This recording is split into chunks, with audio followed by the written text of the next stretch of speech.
Hi, my name is Ricky Ray, and I'm broadcasting to you from Upper Cohanza Lake in Danbury, Connecticut, on a little plot we like to call Addie's Acres.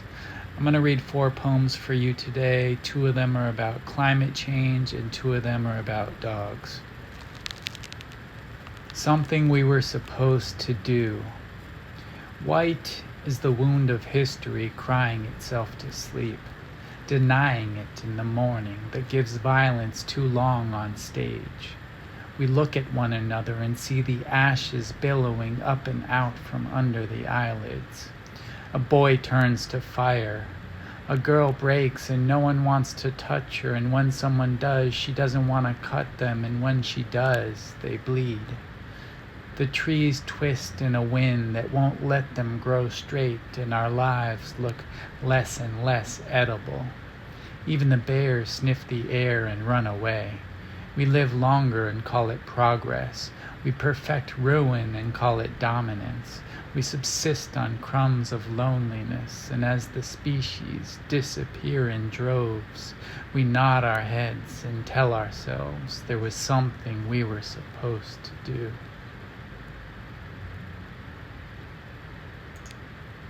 A thimbleful of blood. Every day at 5:15 I drink a pint of tea, 170 degrees, Snowdragon, the subtlest scent, the tea's character so close to water, the barest tip of a leaf announcing the end of the beast's hibernation. More than a pint is greed, less is a lack of passion. With each sip, a little fire on the tongue, the dragon comes to life. And when he lifts his head from under his wing, when the opening of his eyes awakens everything in the valley, and the rivers swell and swiffen, and 2 children playing games try to push each other in, watch out. And when we in our creaturely cohabitation make a game of outmaneuvering one another, when we eye the mouth of extinction as it closes in on us, and elbow our way into the flock, kicking our kin that they might slow down, thinking him and not me, watch out.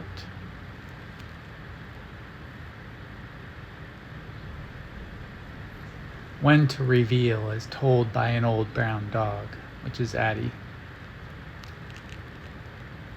It could be so bad I could barely put my weight on my leg, but in front of the vet, I'm stoic like my papa. Nothing wrong, just give me a treat, please. I mean another one. Yeah, these treats and I have something to settle. Go ahead, you're billing us anyways. Tip over the whole jar. Don't need to be weighed, my temperature taken. Sure as hell don't need my blood drawn, imaging, or to go into the back room.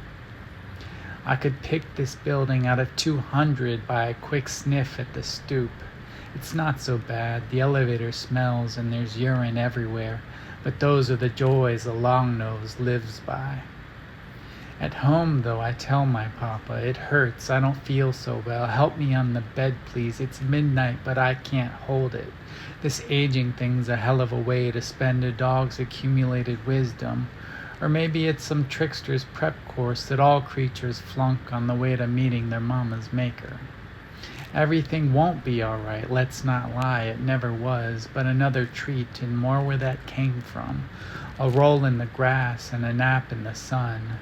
And if I don't get up to eat the giant cookie of the moon, at least I'll be the breeze I love to drink, and my breath will drift to the edge of the world where I'll keep on, sniffing the stars, digging black holes, lifting my leg and pissing on the gods' old feet.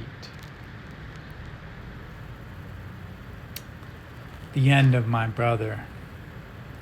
He couldn't walk, eat, and my father didn't tell me until after he put my brother to sleep. But kindness I never wanted, still don't, take it back. There was a hole the size of a paw print in my chest, so I went outside to give my eyes something to do. I remember it was hard to cry, as though the news had blown out all moisture and made of my body Oklahoma. There was something about the sky, the way it bled, dimming over the horizon where my brother went to bark and never came back. Pass me a beer, I said to someone who wasn't there. I just want to hold it till all the cold is gone. And I wasn't talking about the can. Too warm, we call it, when the inner and outer match. Imagine Florida in 2 inches of fur. Imagine a dog who saved my father from alcohol and himself. He was my brother, my guardian, my teacher, my guide, and he raised me on hunger and a savage thirst for the discarded deliciousness of this world. We drooled fuck yes at the dog biscuits, the only food left in the house. So dry, maybe that's what my grief recalled. I used to throw my head back and bark when I was young. Rascal and I had long, late talks. When I was 14, we lived alone together for 9 months, the animal just one of 7 kingdoms we inhaled. When he was 14, he sniffed the woman who put the needle in his neck. I wasn't there. I've yipped a bit, but haven't howled at the moon since. The low rumble of a growl, however, has never left the spit-worn nest of emptiness in my throat.